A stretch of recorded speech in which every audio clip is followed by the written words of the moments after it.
दोस्तों, आप सभी लोगों को योग दिवस की बहुत बहुत शुभकामनाएं। आपका जीवन स्वस्थ रहे, समृद्ध रहे, आप हंसते खेलते रहें और किसी भी तरह का तनाव अपने ऊपर हावी ना होने दे, यही मेरी कामना है। योग का नाम आते से हमारे मन में बहुत सारे डिफरेंट तरह के आसनों की सीरीज घूमने लगती है। अगर मैं आज की बात करूं तो आज ही मैं देख रही थी कि ऑनलाइन क्लासेस चल रही हैं। लॉकडाउन पीरियड में बहुत सारे लोगों ने नए नए चैनल्स बना दिए हैं। मतलब आसनों को सिखाने वालों की कोई भी कमी नहीं है। और जहां तक मैं जानती हूं, आसन योग का जस्ट 1/4 हिस्सा है। मैं इस बात से इनकार नहीं करती कि आसन ना हो, आसन होना चाहिए, पर आसन सिर्फ 1/4 हिस्सा है। उसकी जो गहरी बात है वो है योग की जड़ें। आसन तो हम सीख लेते हैं, फ्लेक्सिबिलिटी भी आ जाती है, पर अंदर हम कितने संवेदनशील हो पाते हैं, हम कितना प्रेम पूर्ण हो पाते हैं। योग का तो पूरा उद्देश्य है खुद को संवेदनशील बनाना।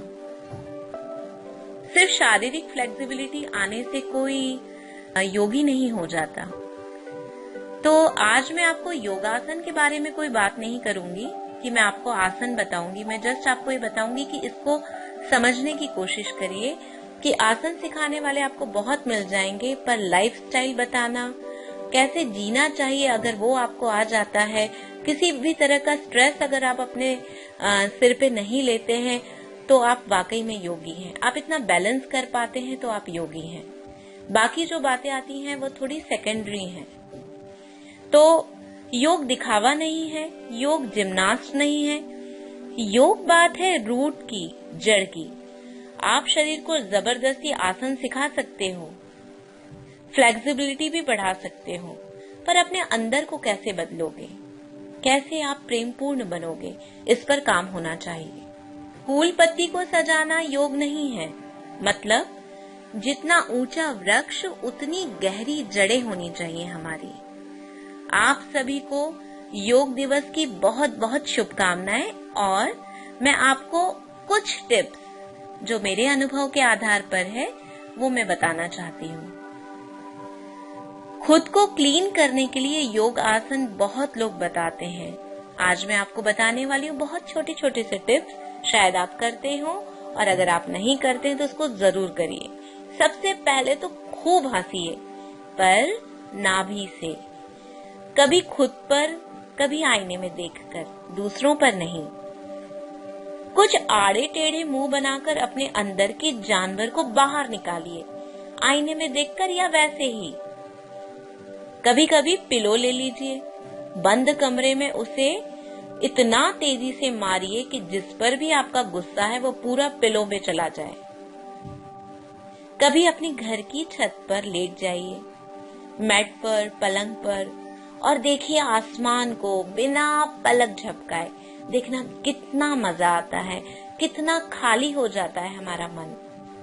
और रोज करिए सूर्य नमस्कार। सूर्य नमस्कार को कहा जाता है आसनों का राजा।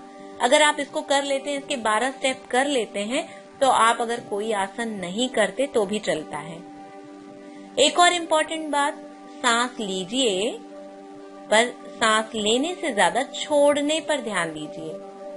कई बार हम लेना ही लेना जानते, छोड़ना जानते ही नहीं है। तो सांस लेने से ज्यादा छोड़ने पर भी ध्यान दो और सांस को नाभि तक लो।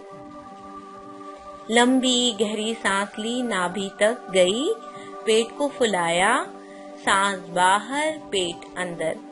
रोज आप कॉन्शियस ब्रीदिंग करिए कि क्या मैं ऐसी सांस ले पा रहा हूँ या ले पा रही हूँ। अगर आप ब्रीदिंग प्रॉपर करते हैं तो आप देखिए आपकी लाइफ में जितना भी स्ट्रेस आता है वो बिल्कुल इजीली निकल जाता है, क्योंकि सारे स्ट्रेस हमारी सांसों को बड़ा बुरी तरह से इफेक्ट करते हैं। तो इस बात का ध्यान रखिए। मोस्ट इम्पॉर्टेंट थिंग, आजकल जितनी भी डाइटिशियन आपको डिफरेंट डाइट बताते हैं, बहुत सारी चीजें बताते हैं, और हम उस पर बहुत सारा पैसा खर्च करते हैं, पर मैं आपको बहुत ही सिंपल चीज बताती हूँ। हो सकता है आपको समझ में आए और आप इसको फॉलो करें तो आपको बहुत ही ड्रास्टिक चेंज भी नजर आए। वो ये कि जब भूख लगे, ध्यान दीजिए, जब भूख लगे तब खाना खाइए।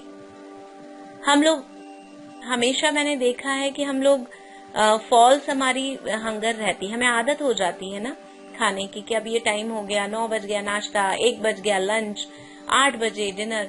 हमारी ये जो आदतें हैं ना वो हमें खाने की तरफ आकर्षित करती हैं। पर कभी कभी पेट से पूछिए क्या आपको सचमुच भूख लगी है। कई बार हमें भूख नहीं लगती, मैंने देखा कई लोग तब भी खाना खाते हैं। अगर आप इतने जागरूक हो जाएं कि जब भूख लगे तभी खाएंगे, आप देखिएगा फिटनेस आपके दरवाजे खड़ी रहेगी। आपको किसी डाइटिशियन की जरूरत नहीं पड़ेगी, आपका मन आपका मार्गदर्शन करेगा, आप खुद अपने आप को लीड करेंगे। हमें किसी की जरूरत नहीं पड़ेगी, सिर्फ जरूरत है जागरूक होने की कि मैं क्या कर रही हूँ, मैं क्या कर रहा हूँ, क्या मुझे जरूरत है अभी ऐसा करने की। जब आप ये सारी बातें अपने अंदर निखार लेंगे तो आप देखेंगे कि आप स्वस्थ मन को पाएंगे और स्वस्थ शरीर को भी पाएंगे। तो फिर से आपको बहुत बहुत शुभकामनाएं। स्वस्थ रहिए, मस्त रहिए, योग साधे और रोग भागे। बाय।